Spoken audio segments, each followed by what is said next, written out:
Good evening. We start tonight with continuing coverage on the sewer line project in Clyde that some neighbors on Stevens Street are upset about. They say the city dug up their ditches but never replaced the topsoil, and they're still responsible for maintaining those ditches.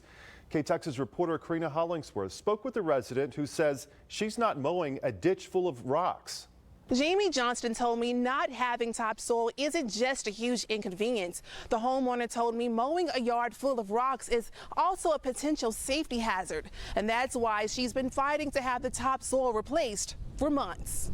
They never brought topsoil back in. They were supposed to have kept the top 6 inches, and they didn't. They just stacked it. As they dug, they stacked it. And then when they were done, they just pushed it all back in. So most likely the topsoil is in the bottom of the ditch. Johnston says she has questioned the topsoil's replacement since November. And when those questions were left unanswered, even when the project was completed in March, she took those concerns to the city council meeting. They told us that they did bring in topsoil. I disagreed. My neighbor disagreed. He was there. He brought soil samples to show them. Then first they told us that they did separate it, which they didn't. Then they told us they did bring in topsoil, which they didn't. And my thing is, if they knew I was adamant about getting the topsoil back. If they brought it in, why didn't they email, hey, we're bringing it in on Tuesday or whatever day? They wouldn't give us a date. The only proof, we showed all this proof that they didn't do it. Their proof was a city employee standing up in the back of the room saying they did it. According to Johnston, after a very heated city council meeting, she was offered a solution.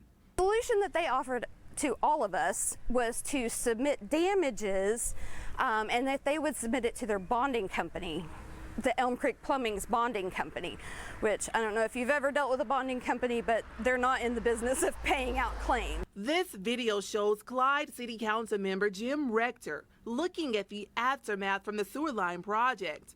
Mayor Roger Brown says Rector wanted to take a look at Johnston's complaints for himself, and he says he didn't find any rocks larger than the size of a quarter, but Johnston disagrees. You can see these big pieces.